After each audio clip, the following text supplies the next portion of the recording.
There's a new New York City mayoral general election poll from Zenith Polls and Public Progress. The most comprehensive poll of the race finds Mamdani with a commanding 28-point lead in a five-way race and getting over 50% head-to-head versus Cuomo. Here are some top line from the stats. 85% of young men support Zohran Mamdani. 75% of young women support Zohran Mamdani. 67% of Jewish people aged 18 to 44 support Zohran Mamdani. 65% of black people aged 18 to 44 support Zohran Mamdani. Would you have guessed any of that with how the media has covered all of this? Obviously, no poll is perfect and you shouldn't get comfortable, but my point is Zohran Mamdani is doing a lot better than the way the media has covered him. Post-primary poll data by Data for Progress suggests Mamdani's criticism of Israel and support for Palestinians attracted voters. 78% of Dem voters agreed with Mamdani's belief that Israel was committing a genocide in Gaza, and 63% back his pledge to arrest Netanyahu. 60% of Dems are more likely to support a candidate who doesn't visit Israel. Mamdani drew fire from his rivals for saying he wouldn't want to travel to Israel as mayor. According to the poll, 60% of Democratic Party voters, primary voters, said they are more likely to support a candidate who declines to visit Israel by citing the need to focus on local issues. I kept repeating this over and over again throughout the past election. This didn't happen overnight. This kind of enmity did not come across overnight. Seems increasingly obvious that Gaza is going to be the defining wedge issue in the 2028 Dem primary. There's more information coming out on this as well because Israel's starvation campaign is continuing. 2/3 or more of the New York City Democrat primary voters agree with Zohran Mamdani's position on Israel, including arresting Bibi. 57% say they might oppose Dems who don't endorse Mamdani for mayor. That includes party's two Brooklyn-based leaders in Congress. This is something that they are incredibly fearful of. It is not Zohran Mamdani's failure that people are fearful of. Democrats are worried that he will succeed. Democrats are worried that he has succeeded because when he succeeds, people are emboldened. When he succeeds, people go, hold up, we can demand more from our politicians. Why aren't you like him? It turns out there are people who can just say fuck Israel and like still win. And I say fuck Israel. I think it's fuck Israel o'clock. Why aren't you saying it? Here's the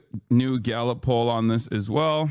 American support for Israel's military campaign against Hamas is called to a new low, 32%. Still, 71% of Republicans approve Israel's actions in Gaza. Just 8% of Democrats back the Israeli government's war plans. 8%. This was always an incredibly partisan problem. The very fact that our Democrats our politicians did not actually respond to this major issue of crisis, major conflict, major moral problem is ridiculous. New poll and commissioned by Semaphore shows how the anti-Israel craze has remade the Democrat Party. 78% of Democratic primary voters in New York City believe that Israel is committing a genocide in Gaza. Democrats are going to have to start deciding if they'd rather avoid criticism for AIPAC or win elections.